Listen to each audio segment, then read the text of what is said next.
शालेय व शालाबाह्य स्पर्धा व परीक्षा यांचे नियोजन तुम्ही कसे कराल ते उदाहरणासह लिहा.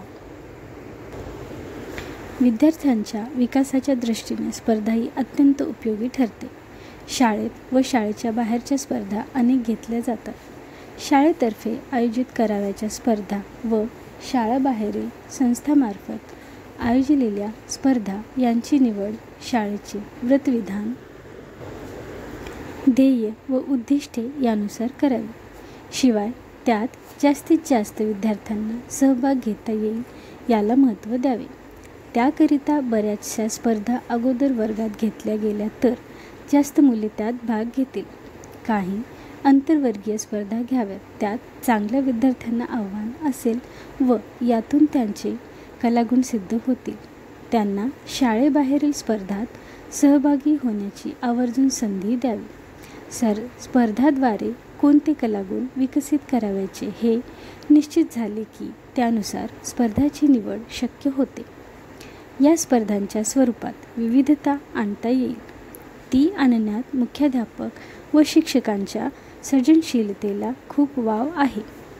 यासाठी शिक्षक सभेमध्ये सविस्तर चर्चा घडवून आणणे उपयुक्त ठरू शकेल. काव्यवाचन, नाट्यवाचन, वक्तृत्व मॉडेल्स तयार करणे, ऐतिहासिक प्रसंगाचे नाट्यकरण इत्यादी अभ्यासपूरक, तर समूहगान, नृत्य, नाटक, कथाकथन इत्यादी कलागुणांना वाव देणाऱ्या अशा सर्व स्पर्धांचे नियोजन करायला हवे. स्पर्धा प्रमुख म्हणून एखाद्या किंवा 2 शिक्षकांची नियुक्ती करून त्यांच्यावर त्यांचे नियोजन करण्याची जबाबदारी देता येईल. प्रत्येक स्पर्धेचे प्रमुख म्हणून 1-2 शिक्षकांची नेमणूक करता येईल. स्पर्धा गटावर, वर्गवार, संपूर्ण शाळेच्या असे विभाग करून घेता येऊ शकतील.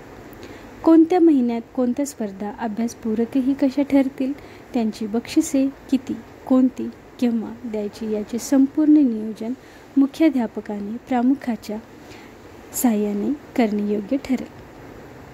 स्पर्धेचे वातावरण हे खेळकर, विकासपूरक राहील व त्याला अनिष्ट वळण लागणार नाही याची दखल मुख्याध्यापकाला घ्यावी लागेल. शालाबाह्य स्पर्धाची परिपत्रके अनेक येत असतात. अर्थातच त्यात निवडक स्पर्धकांना पाठवावे लागते. त्यांना त्या आव्हानात्मक असतात. संपूर्ण वर्षात शालाबाह्य स्पर्धा कोणत्या असतात ते माहिती असते. त्यातही विविध विषयाकरता अनेक स्पर्धकांना पाठवता येईल.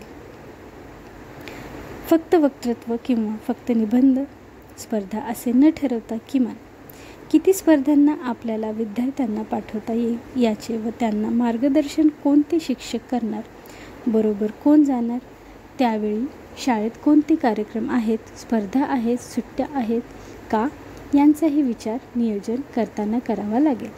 शालाबाह्य स्पर्धा प्रमुख म्हणून शिक्षकांची नेमणूक त्यांची आवड, क्षमता यानुसार करता येईल.